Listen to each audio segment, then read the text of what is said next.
जय हिंद। कैसे हैं आप सभी लोग। आज के इस वीडियो में हम समझेंगे घात समुच्चय यानी कि पावर सेट।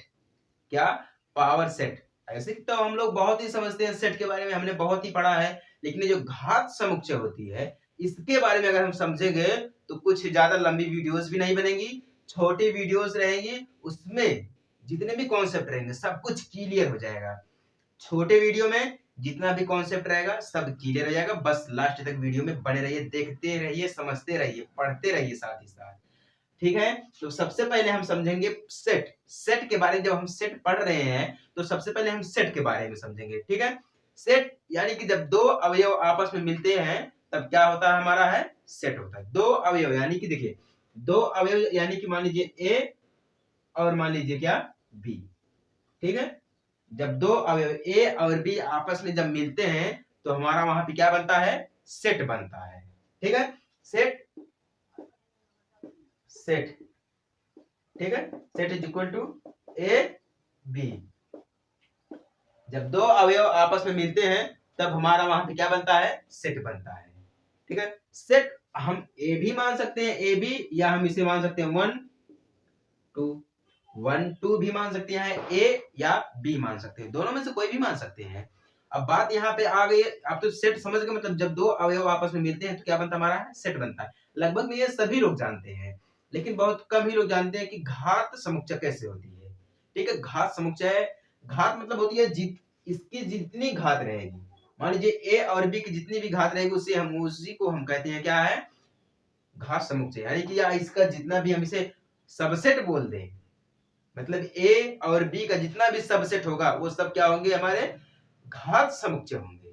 ठीक है, घात समुच्चय। देखिए अब हम समझते हैं क्या, मेन पॉइंट पे आते हैं, मतलब पावर सेट पे आते हैं। मेन पॉइंट हमारा क्या आ गया, पावर सेट। देखिए क्योंकि एनसीईआरटी सिलेबस है, एनसीईआरटी से जब पढ़ते हैं ना तब बेसिक से पढ़ते हैं। ठीक है, देखिए अगर हमारे पास मान लीजिए सेट ए बी, दो सेट हमारे पास है। ठीक है, जब मान लीजिए अगर हम ए कहते हैं, ए की सेट यानी कि ए का सबसेट ए है और बी का सबसेट बी है। ठीक है, ए का सबसेट ए है और बी का सबसेट बी है, और हम कहते ए और बी दोनों का सबसेट ए बी है। ठीक है, और हम ये भी कहते ये जो ए बी है कोई भी सबसेट हो, या 1 2 सबसेट हो या ए बी सबसेट हो, कोई भी आल सेट, कोई भी आल सेट जिसे हम कहते हैं, कोई भी सेट कह दीजिए, मान लीजिए तो ये जो मान लीजिए ए बी, इन सभी का सबसेट होता है 5। ठीक है, क्या होता है, 5 होता है। आप बहुत कम ही लोग जानते होंगे, लेकिन मैं क्लियर कर दे रहा हूं, जितने भी सेट होते हैं उन सभी का एक सबसेट होता है जिसे हम कहते हैं 5 कहते हैं। ठीक है, तो ए अपने आप में एक सबसेट है, बी भी अपने आप में एक सबसेट है। जब ए अपने आप में सबसेट है, बी अपने आप में सबसेट है, तो ए बी तो अपने आप में सबसेट होगा, ए बी दोनों आपस में एक सबसेट होंगे। सबसेट का मतलब होता है उप समुच्चय। सबसेट का क्या मतलब होता है, उप समुच्चय होता है। जब उप समुच्चय हो जाएंगे तो उसी को हम कहते हैं क्या है, घात समुच्चय, या हम कहते हैं पावर सेट। ठीक है, या हम उसे कहते हैं पावर सेट। ठीक है, कंफ्यूज मत होइए, मैं क्लियर करा दूंगा।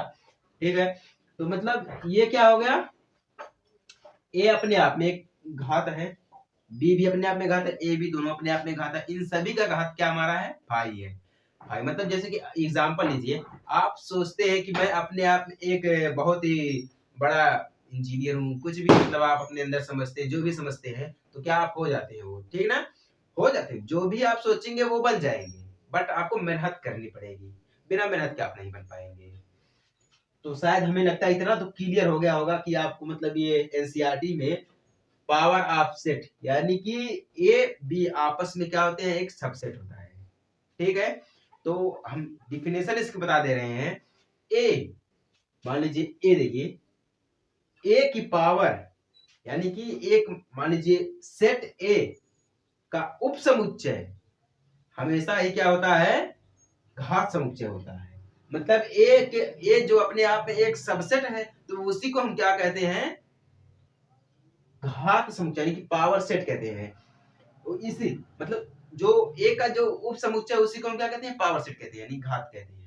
तो टोटल देखिए इसमें हमारे कितने समुच्चय होंगे, उप समुच्चय कितने हो गए, ए बी में 4 समुच्चय हो गए, ए बी ए बी और एक 5 हो गया। टोटल ए बी दो अवयव में हमारे कितने समुच्चय बन जाएंगे, टोटल 4 समुच्चय बन जाएंगे, और 3 में 5 समुच्चय बन जाएंगे। तो इस प्रकार हमारा क्या होता है, एक सेट बनता है, सेट भी बनता है और घात समुच्चय भी हो जाता है। ठीक है, तो शायद हमें लगता है इतना तो आपको क्लियर हो गया होगा। अगर क्लियर हो गया है, अगर समझ में आ गया है, तो आप लोग चैनल को सब्सक्राइब कर दीजिए। अगर नहीं समझ में आया है तो कमेंट कर दीजिए तुरंत। अगर समझ में आया तो सब्सक्राइब, अगर नहीं समझ में आया तो कमेंट कर दीजिए। अब देखिए परिभाषित मान लीजिए, अगर मैं ले लिया मैंने a is equal to, example देखिए, एग्जाम्पल,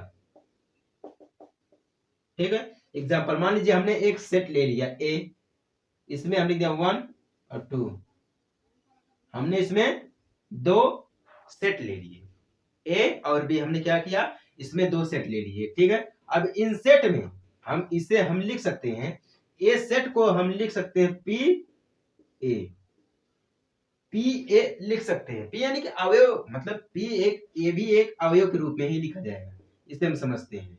ए यानी कि पी ब्रैकेट में हम कर देंगे ए, टोटल हो जाएगा हमारा।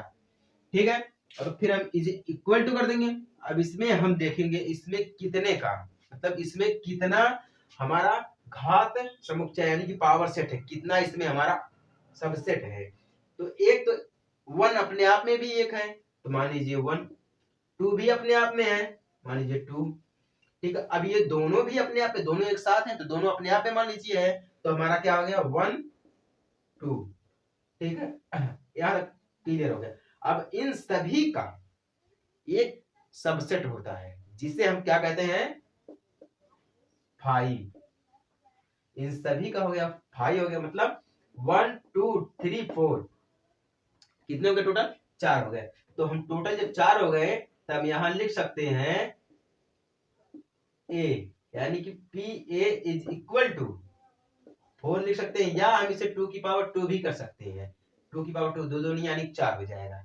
ठीक है, तो हम इसे इस प्रकार भी लिख सकते हैं। देखिए पावर आ गया कि नहीं, आ गया ना, तो इसी को हम क्या कहते हैं, घात समुच्चय यानी कि पावर सेट कहते हैं। क्लियर हो गया। बट अगर हमें ये जो ए का जो सेट होता है, हम इसे क्लियर कर सकते हैं बहुत ही बढ़िया तरीके से। उसके लिए एक फॉर्मूला लगता है जिसे हम कहते हैं n A is equal to m. इस प्रकार से ये भी सिद्ध करने का बहुत ही बढ़िया तरीका है।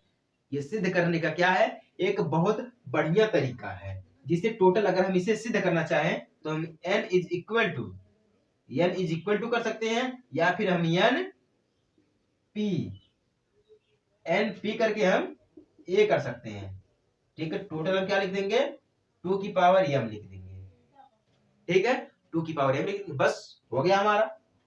ठीक है, पावर हमेशा m में लिखा जाएगा। देखिए ये दिया ना, पावर हमेशा m में लिखा जाएगा क्योंकि ये बगल में है। ठीक है, ये बगल में, ये पहले इसको हम पहले लिख देंगे, और m की जगह पे या पावर जो है उसे हम सूत्र बनाना चाहें तो हम बना भी सकते हैं, पावर के बाद हम m लगा देंगे पावर। ठीक है, तो शायद हमें लगता है इतना सो आपको क्लियर हो गया होगा। अगर क्लियर हो गया है तो चैनल को सब्सक्राइब, अगर नहीं हुआ है तो कमेंट करिए। तब तक के लिए जय हिंद, वंदे मातरम।